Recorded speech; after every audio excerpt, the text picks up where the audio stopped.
هو انا عايز اعرف مين القدوه، مين اللي اخده قدوه في حياتي اقول فعلا ده قدوتي في الحياه؟ مين بقى؟ مغني المهرجانات ولا طالب العلم؟ مغني الراب ولا طالب العلم؟ الناس التافهه اللي ملهاش اي قيمه ولا وزن في المجتمع غير ان هم بينشروا الخيبه والجهل والتخلف وقله الادب، ولا طالب العلم؟ مين هنا اللي هيبني امه وعقول، ومين هنا اللي هيفسد امه ويخرب عقول؟ بعيد بقى عن الجهل والتخلف اللي احنا بنشوفه كل يوم وبيزيد عن اللي قبله على السوشيال ميديا. انا معايا النهارده نموذج وقصه نجاح حقيقيه على ارض الواقع. دكتور اسلام، هو انت ازاي وصلت من دبلوم صنايع لدكتور معيد في الجامعه ان شاء الله؟ خليني اول ما اكلمك ان 2014 هي كانت سنه القرار بالنسبه لي، هي اللي غيرت من الاسلام لواحد تاني. 2014 على وجه الخصوص هي السنه اللي اتخرجت فيها من الدبلوم، وكنت احلامي وطموحاتي فيها تتجه نحو الحياه العمليه، وده كان هدفي وقتها. لكن شاء القدر ان ده يتغير واكمل مسيرتي التعليميه من وقتها وحتى يومنا هذا. لما خدت القرار ده كلمت القريبين مني، يا جماعه انا عايز اكمل تعليم من تاني ثانوي عام. قالوا لي يا عم انت بتقول ايه؟ بتتكلم حاجات فانتازيا، حاجات مش على ارض الواقع، مش هتقدر تحققها.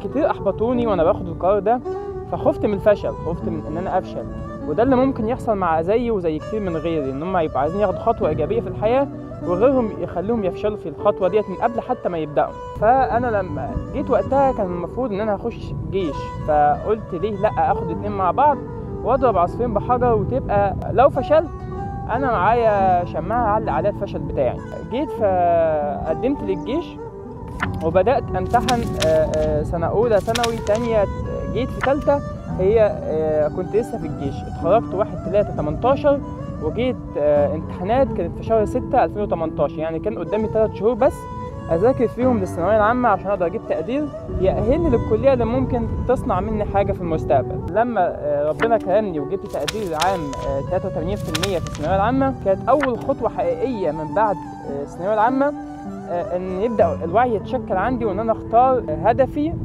بارادتي انا، او الكليه اللي حابب ادخلها بارادتي انا بدون ما حد يضغط عليا، لان كتير جدا نصحني ادخل كليه كذا ادخل كليه كذا، لكن لا، الاختيار الاول والاخير كان نابع مني انا. وقع الاختيار على كليه الاداب جامعه المنوفيه ومنها قسم الاجتماع.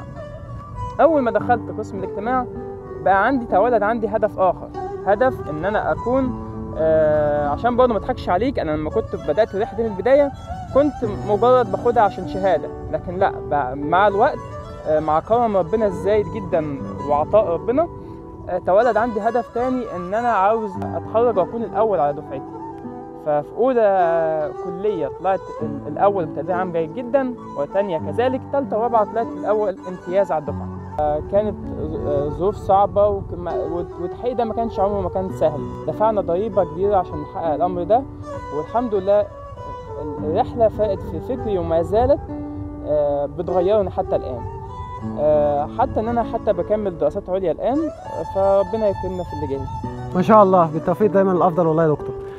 طب يا دكتور، في ظل الترندات والتفاهه والحاجات اللي هي على السوشيال ميديا عامه، انت نصايحك ايه للشباب عامه بمختلف يعني الاعمار الدراسيه؟ فانت ايه نصيحتك ليهم من خلال تجربتك الناجحه، ومن خلال ان انت وصلت يعني حرفيا من اللا شيء لقمه العظمه حرفيا، يعني ما فيش بعد كده عظمه، يعني اللهم بارك، وطبعا بالتوفيق الافضل. فانت ايه نصيحتك من خلال يعني تجربه عمليه عشتها على ارض الواقع من بعد دبلوم لحد ما وصلت ان انت بقيت دكتور معيد في الجامعه يعني ان شاء الله؟ فمقارنه بالظروف، احنا اعتقد لو نتكلم في الظروف، ظروفك ما كانتش احسن حاجه جدا، بالعكس يعني ممكن اسوأ ظروف، ومع ذلك كان الهدف قدامك، ومع ذلك كنت انت شغال وقت ومجهود ويقين ان انت توصل لده. نصيحتك ايه يا دكتور يعني للناس اللي هي بتتباطأ او بتتكاسل في قصه المذاكره او في قصه القدوه عامه بشكل عام؟ لان يعني انا بشوف حضرتك يعني ايقونه كبيره جدا في ظل الضلمه اللي احنا فيها، يعني كل الترندات اللي بتطلع او كل الحاجه، النجوم اللي على السوشيال ميديا اتفه من ان هم يكون اي حاجه مرتبطه لا بمحتوى ولا مرتبطه لا باخلاق ولا مرتبطه حتى برساله تقدمها للشباب.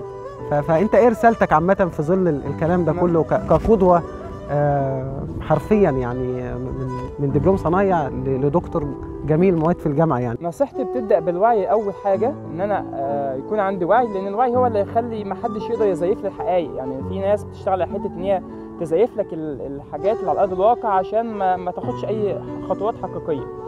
لكن في حاجه بعد الوعي هي الايمان بالقضيه بتاعتك، انا عاوز ابقى ايه، وان انا هيكون عندي اصرار وعزيمه ان انا احقق ده مهما كانت الصعاب اللي قدامي، لان الصعاب هي اللي بتخلق الانسان الناجح مش العكس. مش كل حاجه هتجيلي على طبق من فضه كده هتوصلني وتخليني في اعلى المراتب، لا، لازم ان انا اسعى، لازم ان انا احارب، لازم ان انا اواجه الصعاب دي، لان هي اللي هتخلق منك انسان قوي. انا مع الوقت لما كان بيواجهني الصعاب واقول هستسلم، لكن لا، اكتشفت ادركت مع الوقت وبقى عندي يقين بالله ان ربنا هو اللي بيخلق الظروف ده في حياتك عشان يخليك انسان قوي تواجه الظروف، لان انت كل ما بتعدي مرحله المرحله اللي بعدها بتكون اصعب.